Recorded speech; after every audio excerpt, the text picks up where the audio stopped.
श्री सुखदेव जी महाराज जब राजा परीक्षित को कथा सुनाने बैठे, ज्यों ही मंगलाचरण किया तब तक स्वर्ग से देवता लोग अमृत कलश लेकर के आ गए। देवताओं ने आकर के कहा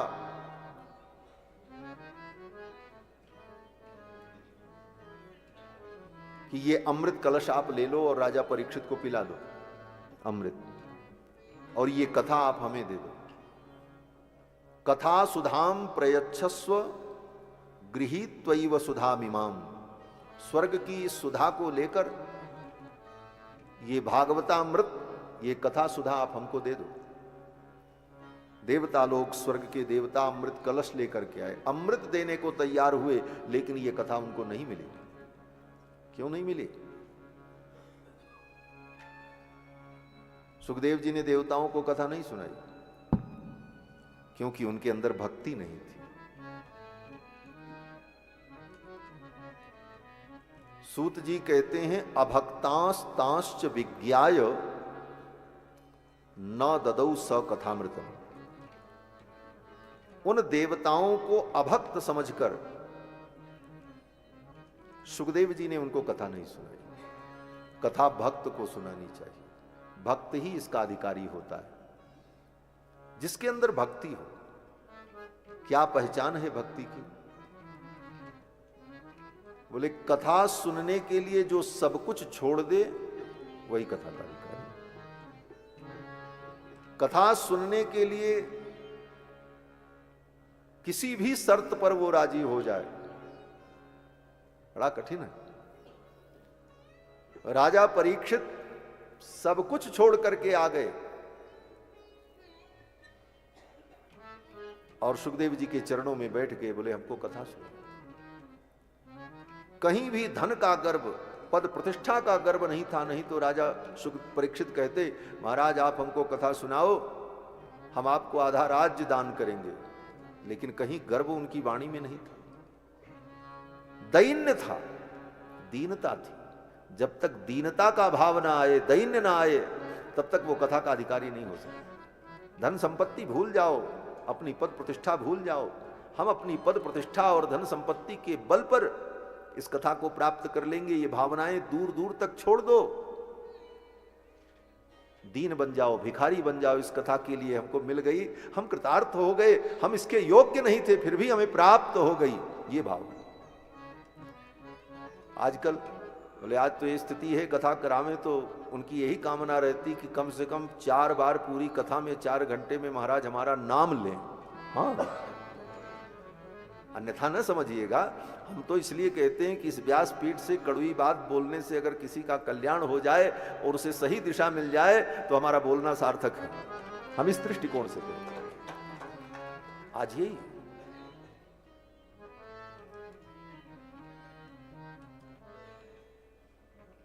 महाराज, भक्ति नहीं थी उन देवताओं में, भक्ति नहीं दिखी, इसलिए सुखदेव जी ने उनको कथा नहीं सुनाई।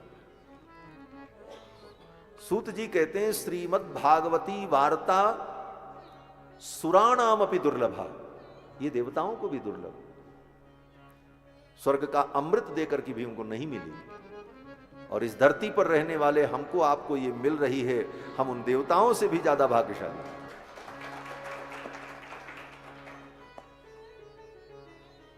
ब्रह्मा जी ने विचार किया, ये कथा तो बड़ी अद्भुत है।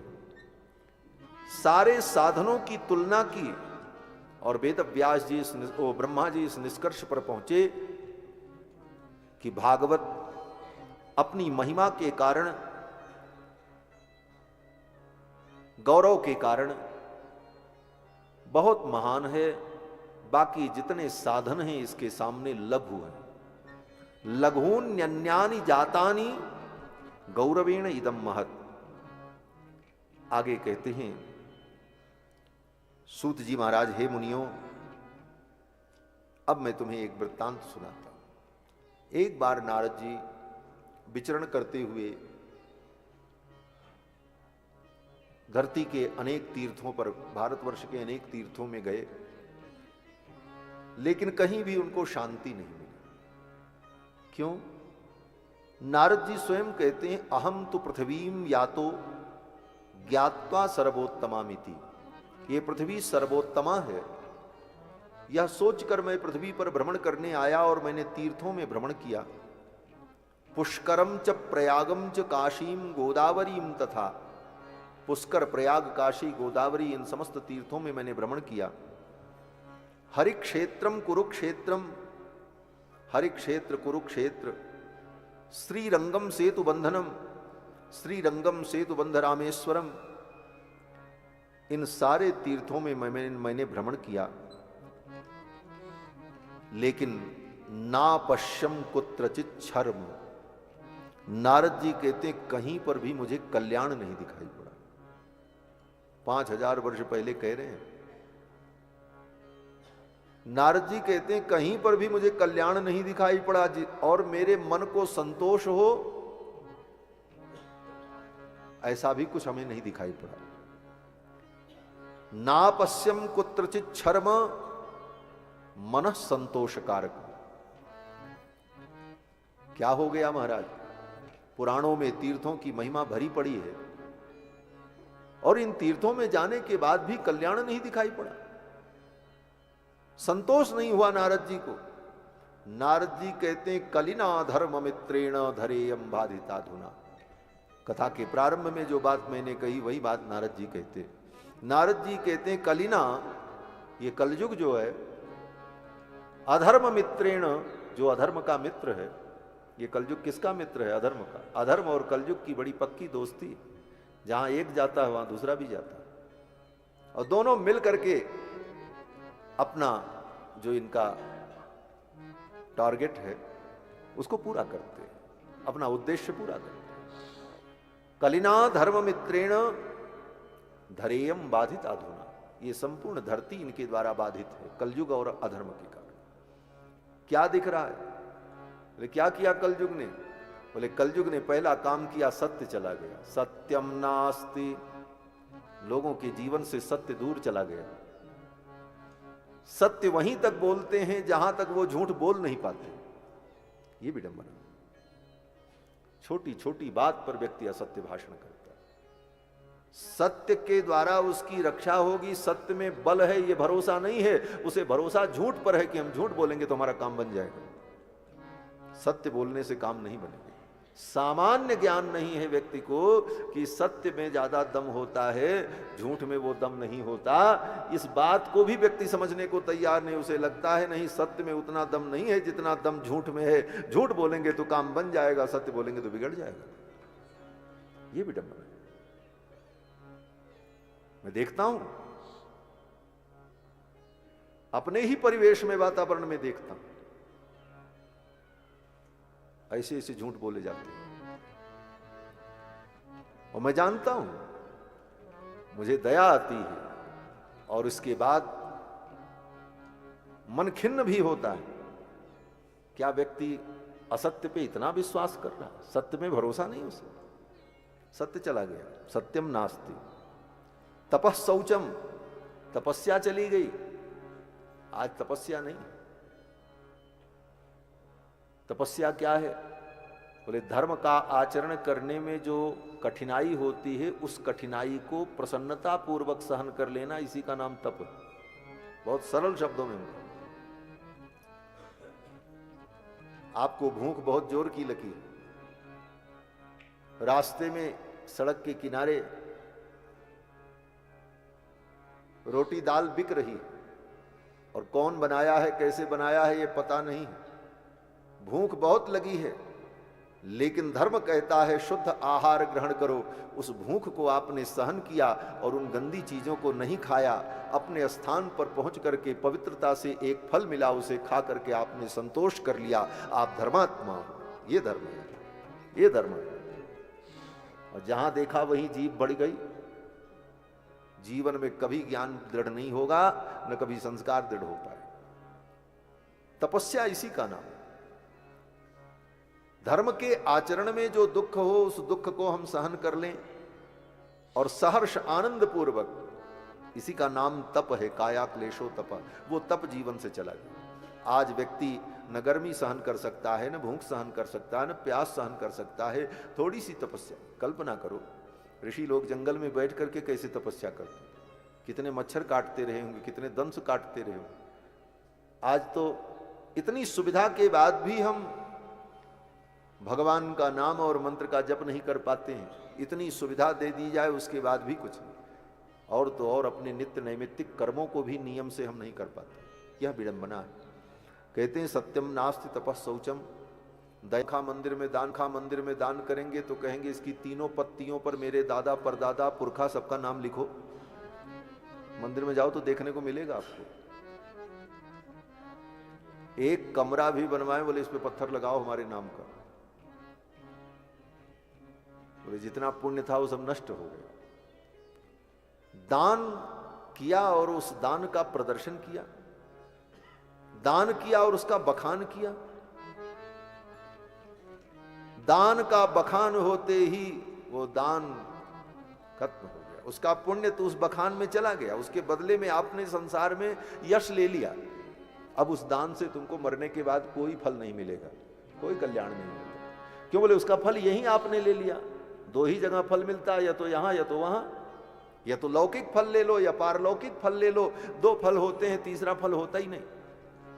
कोई भी कर्म आप करते हो उसका दो फल है, एक लौकिक फल एक पारलौकिक फल। और इन दोनों फलों से जिसको वैराग्य हो, यहां मूत्र फल भोग विराग, उसको वैराग्य संज्ञा दी गई, वो वैराग्य। दोनों जगह से वैराग्य न हो तो कम से कम लोक के फल से तो वैराग्य हो। दिन भर राम राम जपो और उसका यही लौकिक फल मांगो कि हमको धन मिले, हमको संसार का सुख मिले। बोले उसी में तुम्हारा वो राम राम चला गया।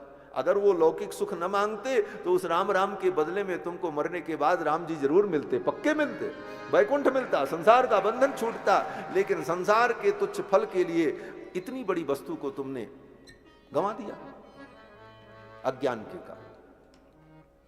तो लौकिक फल ले लिया अगर दान का तो उसका पारलौकिक फल नहीं मिलेगा। दो में से एक ही मिलेगा, दोनों कैसे मिलेगा? सत्यम नास्ति तपस शौचम दया दानम न विद्यते। कलयुग का ये प्रभाव कि उदरम भरिणो जीवाह, मनुष्य केवल पेट भरने के धंधे में ही 24 घंटे लगते, और वही शिक्षा भी हो गई। आज की शिक्षा भी वही। शिक्षा का मतलब क्या है? बोले कैसे जिए, जीविका कैसे मिले, पेट कैसे भरना है, इसी की शिक्षा। केवल उदर भरने की शिक्षा, पेट कैसे भरे। माता पिता भी वही सिखाते हैं। तुलसीदास जी महाराज कहते हैं ना कि मातु पिता बालकन बुलावई और उदर भरई सोई धर्म सिखावई। माता पिता भी वही धर्म सिखाते। मातु पिता बालकन बुलावई, मातु पिता बालकन बुलावई, उदर भरे से ही धर्म सिखावई, उदर भरे से ही धर्म सिखावई, मातु पिता बालकन बुलावई, मातु पिता बालकन बुलावई। ये कलयुग का प्रभाव है। नारद जी कहते हैं कि सब जगह यही स्थिति दिखी। पाखंड निरता संतो, संतों के जीवन में भी पाखंड प्रवेश कर गया। विरक्ता सपरिग्रहा, जो ये बिल्डिंग किसकी है, ये सब किसका है? बोले अरे बड़े त्यागी संत हैं, अमुक त्यागी जी महाराज का है, नाम त्यागी जी, और सब। तो यह जो विडंबना है बड़ी विचित्र है। कहते हैं सब जगह वह कलयुग अपना प्रभाव प्रकट कर चुका है। ऐसी स्थिति में अभी तो जो आज हो रहा है, हजारों वर्ष पहले नारद जी ने बता दी। कलयुग क्या क्या नहीं कराए। कन्या विक्रयणो लोभात दंपति नाम च कलकल। कलयुग आने पर पिता अपनी कन्या को बेचने लग जाए। आज यह स्थिति कई कई दिखाई पड़ती कि माता पिता ही कन्या को बेच देते। ये सब कलयुग का धर्म। नारद जी बड़े दुखी हुए सब देखकर, और भ्रमण करते करते वृंदावन पहुंचे। वृंदावन में नारद जी को बड़ा विचित्र दृश्य दिखाई पड़ा। क्या दिखा? बोले वहां एक स्त्री रो रही थी और उसके अगल बगल 2 पुरुष पड़े थे, वृद्ध। कई स्त्रियां उसकी सेवा कर रही थीं। नारद जी ने सोचा कोई होगी। तब तक उस स्त्री ने नारद जी को बुलाया और कहा, हे मुनिवर, आप मेरा दुख दूर करो। नारद जी ने पूछा, क्या दुख है, आप कौन हो? उस देवी ने कहा, मैं भक्ति हूं। नारद जी ने कहा, भक्ति हो? बोले हां। बोले कहां से आई हो? कासी तुम का विमऊ, ये तुम्हारे अगल बगल पड़े हुए दोनों पुरुष कौन है? नार्यः का पद्मलोचना, ये सुंदर नेत्रों वाली जो देवियां तुम्हारे अगल बगल सेवा कर रही हैं, ये कौन है? बद देवी सविस्तारम, विस्तार से आप बताओ। स्वस्य दुखस्य कारणम, आपके दुख का कारण क्या है, आप बताओ। उस देवी ने कहा, मैं भक्ति हूं। अच्छा, और ये दोनों जो मेरे अगल बगल पड़े हुए हैं बूढ़े, ये मेरे पुत्र हैं। एक का नाम ज्ञान है, एक का नाम वैराग्य है। और ये मेरी सेवा करने वाली जो स्त्रियां हैं, देवियां हैं, ये नदियां हैं। गंगा, जमुना, सरस्वती, कावेरी, कृष्णवेणा, अलकनंदा, तुंगभद्रा, कृतमाला, पयस्वनी, ये पवित्र नदियां देवी के रूप में मेरी सेवा कर रही हैं। नारद जी ने कहा, भक्ति महारानी, आपके ये पुत्र ज्ञान वैराग्य ये बूढ़े हो गए, क्या हो गया इनको? भक्ति महारानी ने कहा, काल योगे न जर्जरो, कलयुग ने इनको बूढ़ा बना दिया। कितना सुंदर संकेत है। भक्ति हमारे आपके हृदय में, उस भक्ति की सेवा के लिए ही हम जा जाकर के गंगा, जमुना, सरस्वती में डुबकी लगाते हैं। लेकिन इसके बाद भी ज्ञान वैराग्य बूढ़े पड़े हैं। न ज्ञान दृढ़ हुआ, न वैराग्य दृढ़ हुआ।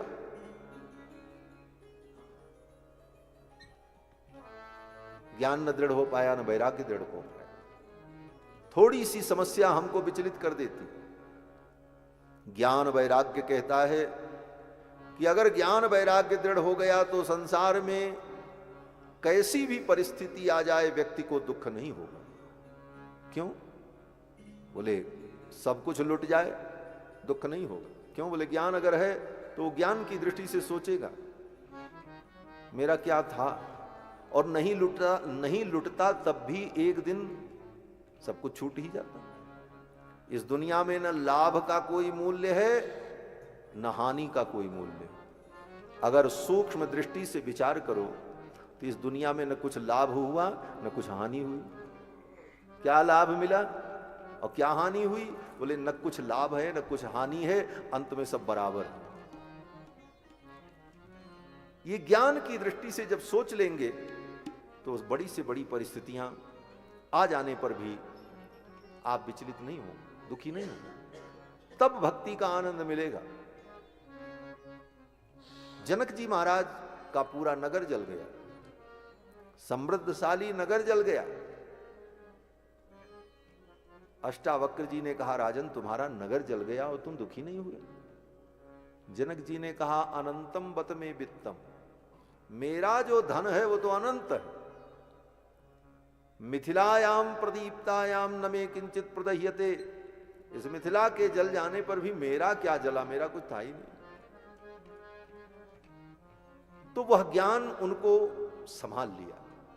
हम संभल नहीं पाते, विचलित हो जाते हैं, दुखी होते हैं, रोते हैं, तड़पते हैं, यहां तक कि उस अज्ञान के कारण आत्महत्या कर लेते हैं, मरने को तैयार हो जाते हैं, मारने को तैयार हो जाते हैं। ये क्यों? क्योंकि हमारे जीवन में न ज्ञान दृढ़ हो पाया, न वैराग्य दृढ़ हो पाया। आज ज्ञान वैराग्य दृढ़ हो जाए तो समाज की 90% समस्याएं स्वतः समाप्त हो जाए। जिन समस्याओं को समाप्त करने के लिए बड़ी बड़ी व्यवस्थाएं बनाई गई, बड़े बड़े कानून बनाए गए, बड़े बड़े नियम बनाए गए, बड़ी बड़ी सावधानियां बरती जाती हैं, वो सारी समस्या इतने मात्र से दूर हो जाए कि लोगों में ज्ञान वैराग्य दृढ़ हो, नहीं होता। और ज्ञान वैराग्य बूढ़े हैं, कलयुग के प्रभाव से कलयुग ने उनको बूढ़ा कर दिया। भक्ति महारानी कहती हैं, इनको आप ठीक कर दो तो हम सुखी हो जाएं। भक्ति को सुखी करने का उपाय यही है कि ज्ञान वैराग्य दृढ़ हो जाए। भक्ति हमारे आपके हृदय में है, लेकिन ज्ञान वैराग्य ठीक नहीं, इसलिए भक्ति सुख का अनुभव नहीं कर पा रहे। भक्ति के सुख का अनुभव हम नहीं कर पा रहे, उसका वास्तविक रस आनंद नहीं ले पा रहे। भक्ति महारानी से नारद जी ने कौतूहल बस पूछा, देवी आपका प्राकट्य कहां हुआ, आप कहां से आई हो? भक्ति महारानी ने कहा, उत्पन्ना द्रविणेशा, मैं द्रविण देश में उत्पन्न। भक्ति की उत्पत्ति द्रविण देश में हुई, दक्षिण भारत। भक्ति महारानी ने कहा, मैं द्रविण देश में उत्पन्न हुई और कर्नाटक में मैं बड़ी हुई, महाराष्ट्र में मेरा प्रचार हुआ, गुजरात में आकर के जीर्ण हो गई, वृंदावन में आई तो मैं तो ठीक हो गई, लेकिन मेरे पुत्र ज्ञान वैराग्य अभी भी जीर्ण है। तो भक्ति का प्रादुर्भाव द्रविण देश में हुआ। द्रविण के जो आलवार संत महापुरुष हुए, उन्हीं के द्वारा भक्ति का ये रस प्रवाहित हुआ। और उस भूमि की भी कुछ विशेषता है। वेद व्यास जी ने वर्णन किया है भागवत में कि दक्षिण भारत में कृतमाला, पयस्वनी, कावेरी, ये जो पवित्र नदियां हैं, इन नदियों का जो जल पीता है और इन नदियों के तट पर जो निवास करता है, वो स्वाभाविक रूप से भगवान का भक्त होता है, ऐसा वर्णन किया।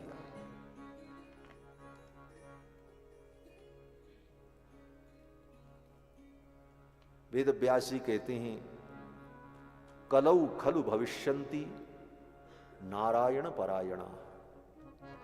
कलयुग में विशेष रूप से भक्त सभी युग में होते हैं, सभी देश में होते हैं, परंतु कलयुग के विषय में एक विशेष बात वेद व्यास जी ने भागवत में कही कि कलौ खलु भविष्यन्ति नारायण परायणा। कलयुग में भगवान नारायण के विशेष भक्तों का प्रादुर्भाव होगा। कहां पर होगा? बोले द्रविणेषु भूरिशा, द्रविण देश में अधिक मात्रा में, द्रविणेषु च भूरिशः। भक्त सब जगह होंगे, विरोध नहीं है। भक्त उत्तर में भी होंगे, पूरब में भी होंगे, पश्चिम में भी होंगे, लेकिन द्रविणेषु च भूरिशः, दक्षिण में बहुत भक्त होंगे, भूरिशः। और कहा भी कि ये पिबन्ति जलम तासाम, उन नदियों का जो जल पिएंगे, जो उस तट पर रहेंगे, उनके हृदय में स्वाभाविक भगवत भक्ति का प्रादुर्भाव, विशेष करके कलयुग। इसीलिए द्रविण देश में जो भक्त हुए और उन्होंने जो भक्ति के सूक्ष्म सिद्धांत का अनुभव किया, वही प्रसाद लोगों को बाद में यत्र तत्र प्राप्त हुआ। आज भी वो सिद्धांत जो है वो अद्भुत है। दक्षिण के जो ऐसे महान भक्त हुए, नम्माळवार, पेरियाळवार, तिरुमंगई आळवार, पोंडरडप्पोडी आळवार, ये महापुरुष जो हुए और जितने आचार्य हुए सब द्रविड़ देश में, जिन्होंने धर्म की रक्षा की और वैष्णव सिद्धांत को आगे बढ़ाया, भक्ति को बढ़ाया, ऐसे महान आचार्यों का भी प्रादुर्भाव द्रविड़ देश में हुआ। श्री षटकोप सूरी का द्रविड़ में आविर्भाव हुआ, भगवान रामानुजाचार्य का प्रादुर्भाव द्रविड़ देश में, वल्लभाचार्य जी का प्रादुर्भाव द्रविड़ देश में, मध्वाचार्य का प्रादुर्भाव द्रविड़ देश में, निम्बार्काचार्य का प्रादुर्भाव, विष्णु स्वामी का प्रादुर्भाव द्रविड़ देश में। तो द्रविड़ देश जो है वो भक्ति का मूल है इस कलयुग में। कलौ खलु भविष्यन्ति नारायण परायणा। भक्ति महारानी कहती, मैं तो द्रविड़ देश में उत्पन्न हुई और वहां से उत्तर भारत की ओर चली। दक्षिण से भक्ति उत्तर की ओर चल पड़ी। क्यों? बोले ये भी कितना अच्छा संजोग है।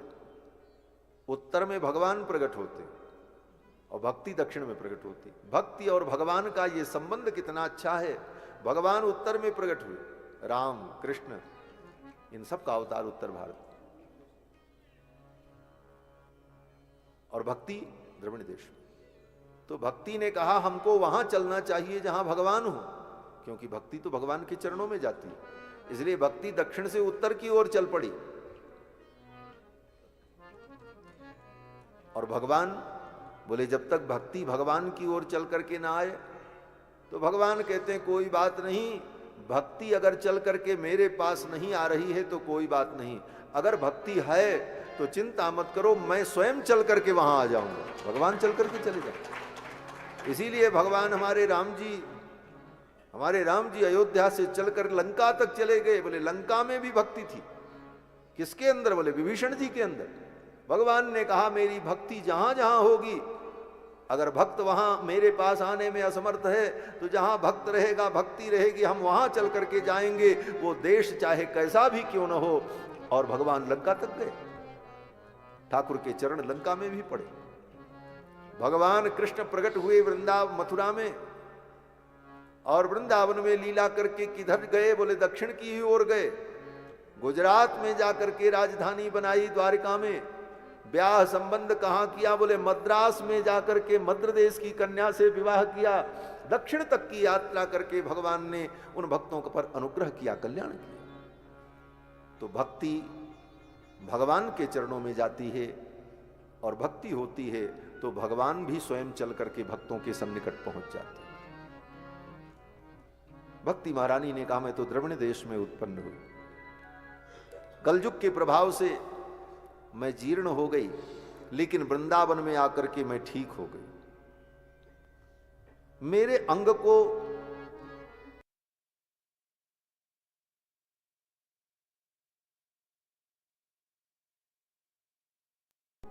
पाखंडियों ने खंड खंड कर डाला।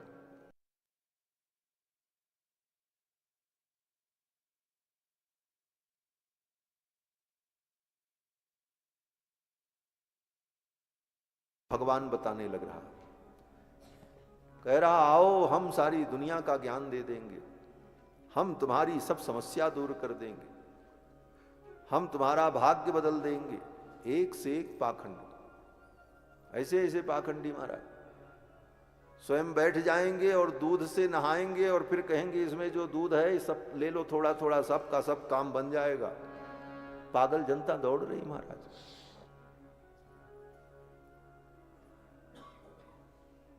हमारे अयोध्या में भी एक बार एक ऐसे ही पाखंडी आए, बड़ा भारी कार्यक्रम किया, भीड़ जुटी, लाखों की भीड़। आज से करीब 30 वर्ष पहले की बात, सरजू जी के तट पर उनका भाषण चल रहा, लोग देख रहे थे। बोले ये महापुरुष हैं, जो कह देंगे वो हो जाएगा। और उन्होंने कहा कि जहां खड़े हो वहीं से एक मुट्ठी बालू उठा लो, मैं यहीं से मंत्र पढ़ देता हूं, वो बालू ले जाओ, कोई भी समस्या हो खिला देना, काम बन जाएगा। अब तो महाराज सब ने एक एक मुट्ठी बालू उठा ली अपने जगह से। अब उन्होंने पता नहीं क्या मंत्र पढ़ा वहां से, मंच से, भगवान जाने। संजोग से उसी समय उसी भीड़ में एक व्यक्ति को मिर्गी आ गई। भीड़ देख करके मिर्गी आती, मिर्गी आ गई। जब मिर्गी आई तो लोगों ने कहा अभी अभी तो महाराज ने बताया है कि एक मुट्ठी बालू से सारे रोग दूर हो जाएंगे। सब ने अपनी अपनी मुट्ठी की बालू का परीक्षण वहीं कर लिया, उसके मुंह में डाल दिया, तो बेचारा ऐसे ही मर गया। मिर्गी तो ठीक नहीं हुई, मर गया। ऐसे जो पाखंडी हैं, उन पाखंडियों से आज बचने की आवश्यकता है।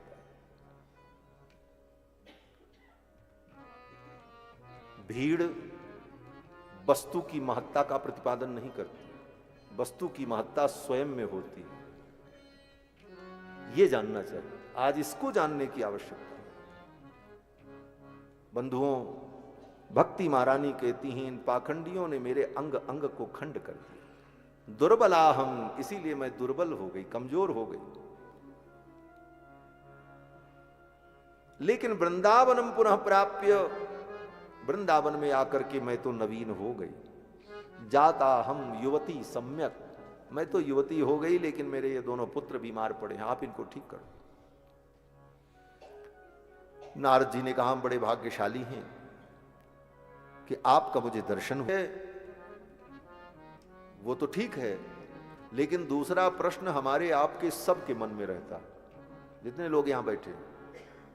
किसी व्यक्ति के सामने धर्म अधर्म की चर्चा करो, ये अधर्म हो रहा है, ये ऐसा हो रहा है, ये ऐसा हो रहा है, तो व्यक्ति तुरंत उसके मन में आता कि ये भगवान तो सब जानते हैं, भगवान तो कुछ भी कर सकते हैं, फिर भगवान क्यों नहीं इन सब चीजों को ठीक करते।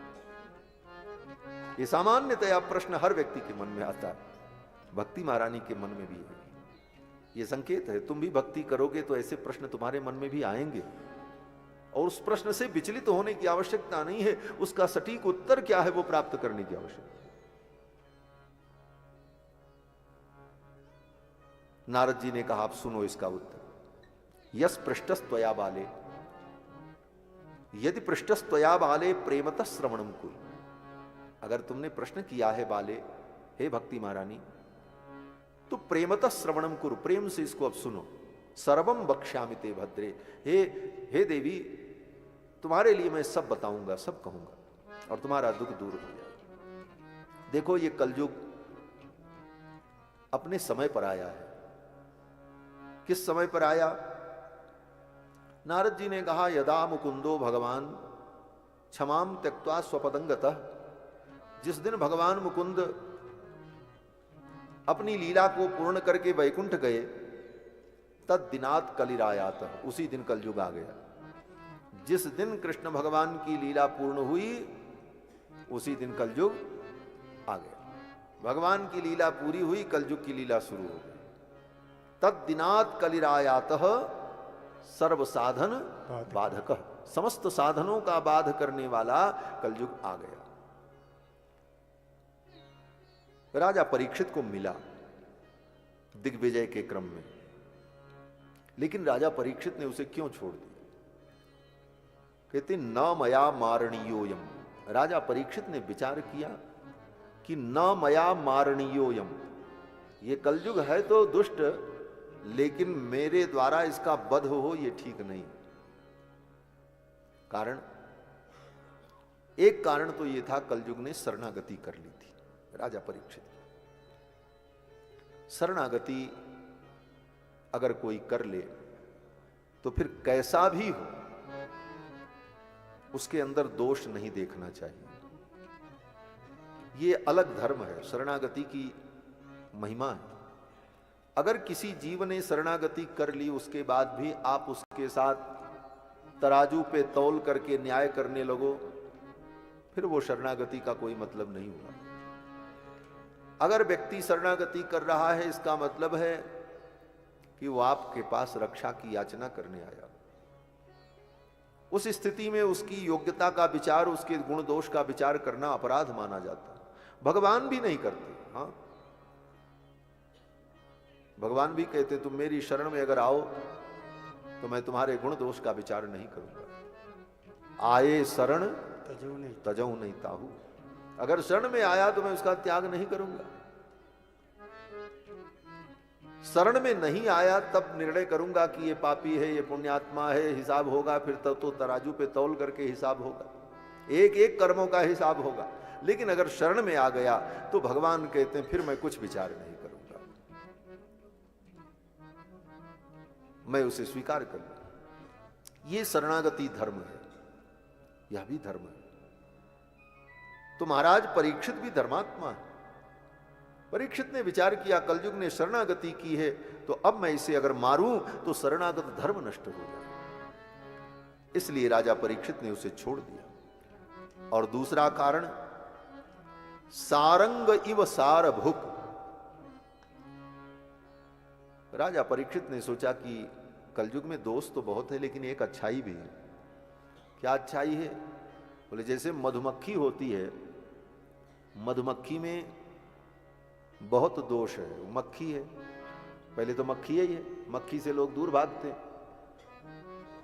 कोई बहुत अच्छी प्रजाति नहीं है उसकी, मक्खी की प्रजाति, वो भी देखने में भी बड़ी सुंदर नहीं होती, कितना भयानक मुंह होता है उसका, काट ले तो भयंकर पीड़ा भी होती। मर जाने के बाद उसके शरीर का भी कोई उपयोग नहीं। दुनिया में तो और पशुओं का उपयोग भी है, सब कुछ दोष ही दोष है उस मधुमक्खी में। लेकिन एक विशेषता है कि वो फूल के ऊपर बैठकर रस को निकाल करके एक एक कण रस का संग्रह करके जो मधु बनाती है, वो काम कोई नहीं कर सकता। आज तक बड़े बड़े वैज्ञानिक हुए, लेकिन कोई ऐसी मशीन नहीं बनी जो उड़ करके जाए और फूल पर बैठ करके रस पी ले, फूल का भी कोई नुकसान न हो और मधु तैयार हो जाए। अगर बनी होती तो सरकार क्या करती? बोले सरकार तब तो ऐसे ही वो मशीनों को लगा देती, मधु बनने लगता, फिर मधुमक्खी पालन की व्यवस्था ही बंद हो जाती। तो उस मधुमक्खी में सारे दोष हैं, लेकिन एक विशेषता है जो किसी में नहीं। इस कारण से उस मधुमक्खी को भी पाला जाता है। पाला का मतलब उसका रक्षण होता है, उसकी भी रक्षा की जाती। चलो भाई, तुम्हारी भी उपयोगिता है, दोस्त तो बहुत है तुम्हारे में, हम सावधानी पूर्वक तुम्हारा पालन करेंगे। मधुमक्खी पालने वाला व्यक्ति मधुमक्खी से सावधान भी रहता, कहीं काट न ले, सब उपाय करके तब उसके पास जाता, उसके गुण को जानते हुए। उसी प्रकार से कलयुग में दोष बहुत है, सावधान रहना है। लेकिन कलयुग की एक विशेषता है जिस कारण से महाराज परीक्षित ने कलयुग को छोड़ दिया। वो विशेषता क्या है?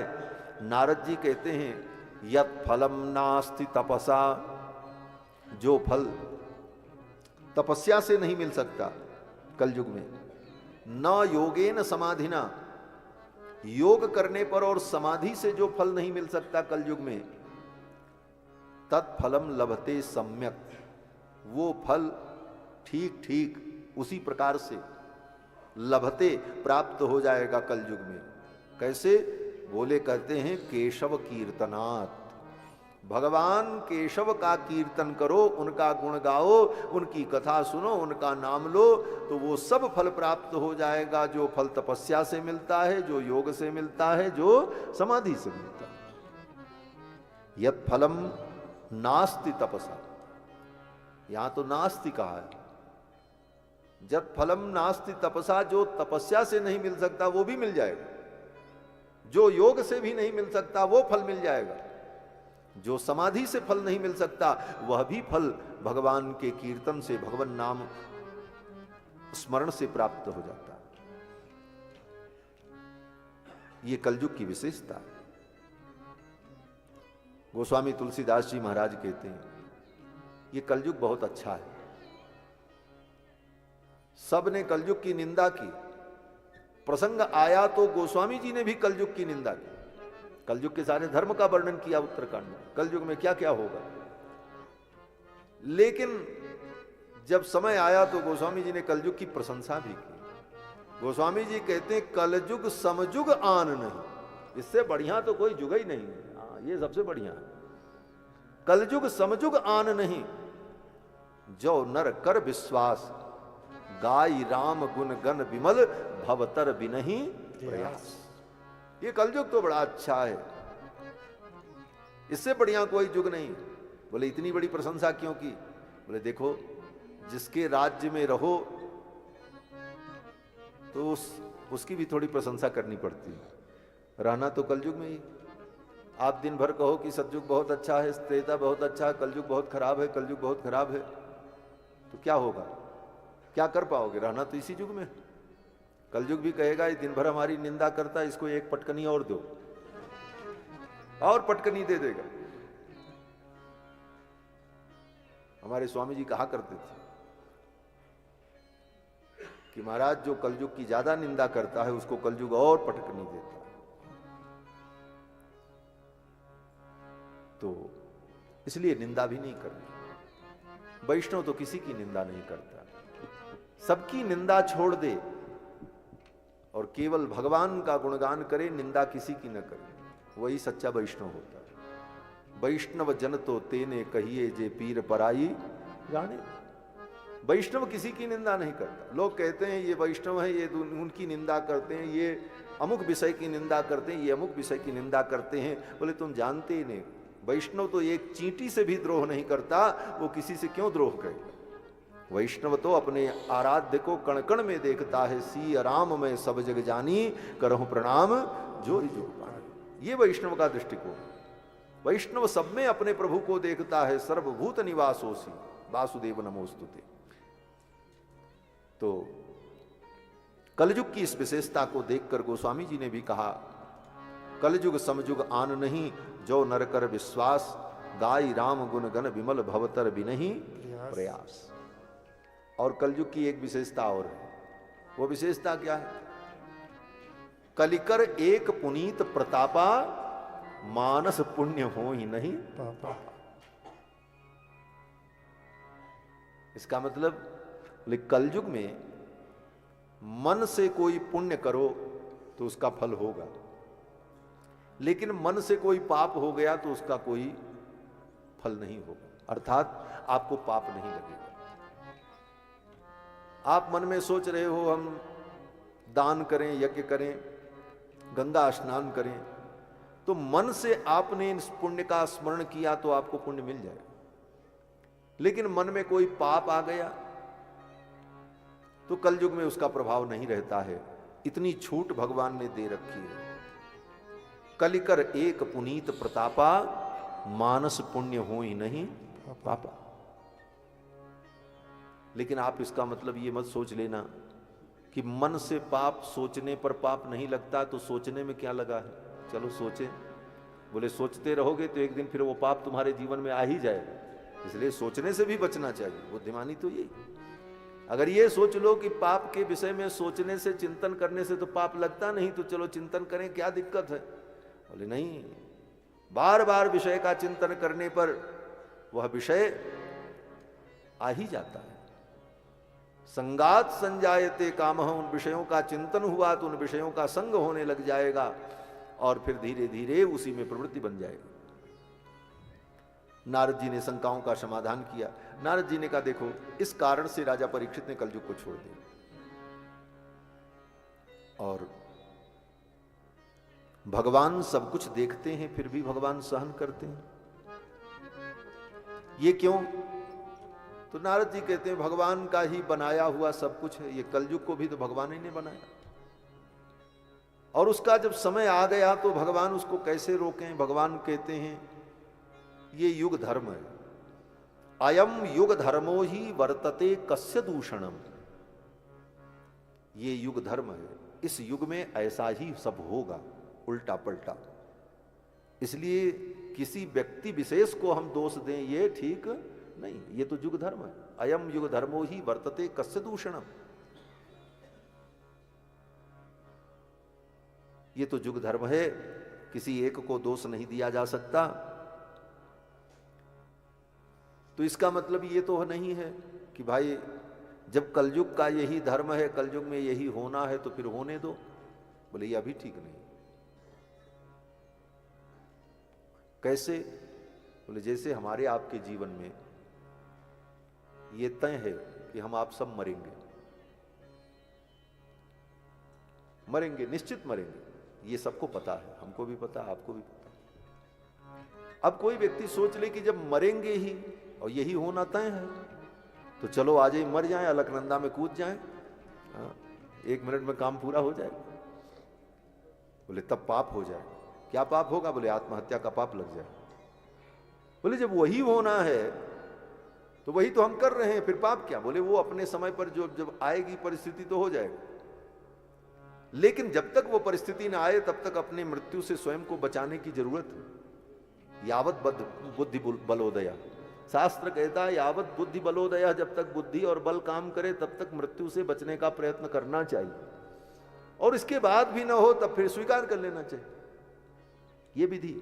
और जबरदस्ती मरना है ही तो चलो आज ही मर जाएं, बोले तो आत्महत्या का पाप लगेगा। वही स्थिति कलयुग में, ये सब अधर्म बढ़ेगा, होगा, लेकिन हम आज ही मान लें कि जब यही होना है तो ठीक है, होने दो, हम भी उसी में शामिल हो जाएं और उसी अधर्म को बढ़ाने में लग जाएं, बोले तब हम दोषी हो जाएं। जब तक बुद्धि काम करे, जब तक विचार काम करे और जब तक शक्ति हो, तब तक उस धर्म को बचाने की आवश्यकता है और अधर्म को रोकने की आवश्यकता।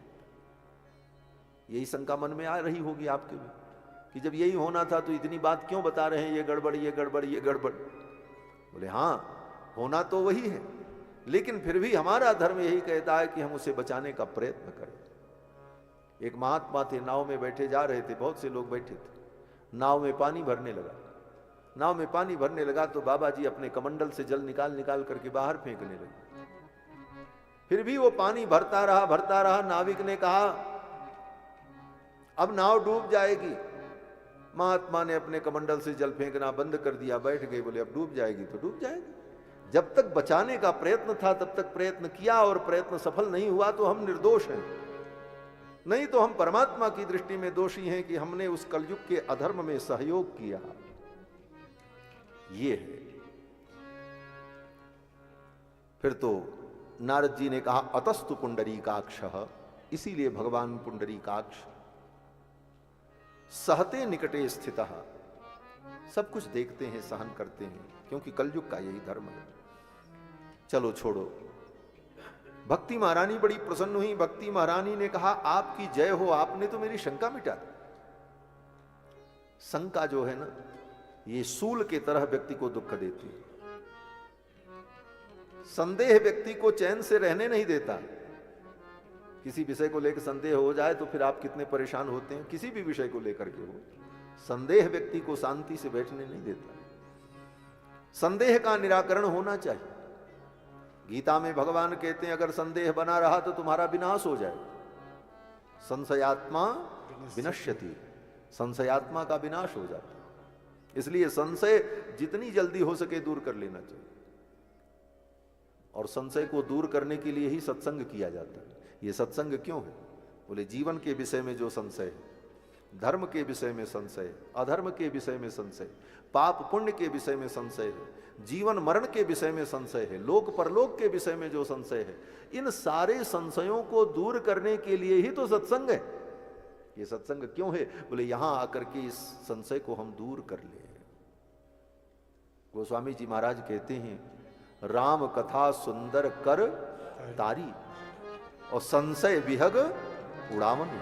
राम कथा सुंदर करतारी, राम कथा सुंदर करतारी, संशय विहग उड़ावनहारी, संशय विहग उड़ावनहारी, संशय विहग उड़ावनहारी। ये सत्संग भगवान की कथा संशय रूपी विहंग को, पक्षी को उड़ा देती। पक्षी बैठा हो न भाग रहा हो, ताली बजाओ उड़ जाएगा। कर तारी। एक महात्मा ने कहा भाई ये कथा केवल संशय रूपी पक्षी को ही भगाती है कि और कुछ काम करती? बोले और भी काम करती। बोले क्या करती? बोले राम कथा सुंदर कर तारी। राम कथा सुंदर कर, राम जी की सुंदर कथा को करो। बोले क्या होगा? बोले तारी है, तुमको तार देगी, तुमको संसार से पार कर देगी और तुम्हारे जीवन के संशय को भी दूर कर देगी। राम कथा सुंदर कर तारी, संशय विहग उड़ावन। बड़ी प्रसन्न हुई भक्ति महारानी। भक्ति महारानी ने कहा जयति जगति मायाम यस्य कायाधवस्ते। भक्ति ने सत्संग की महिमा कही। भक्ति महारानी कहते हैं जयति, आपकी जय हो। हे देवर्षि आपकी जय हो। जयति जयति, क्यों जय हो? बोले जगति मायाम यस्य कायाधवस्ते वचन रचन मेकम केवलम चाकलय्य। कायाधव, कायाधव माने कयाधु के पुत्र। कौन?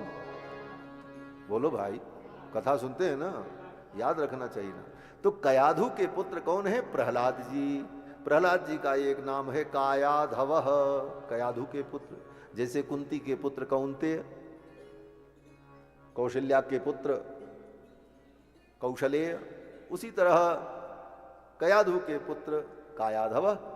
तो कहते हैं कायाधवस्ते, हे मुनिवर आपके एक वचन को सुनकर, वचन रचन मेकम, आपकी वाणी के एक वचन को सुनकर और उसी को धारण कर लिया।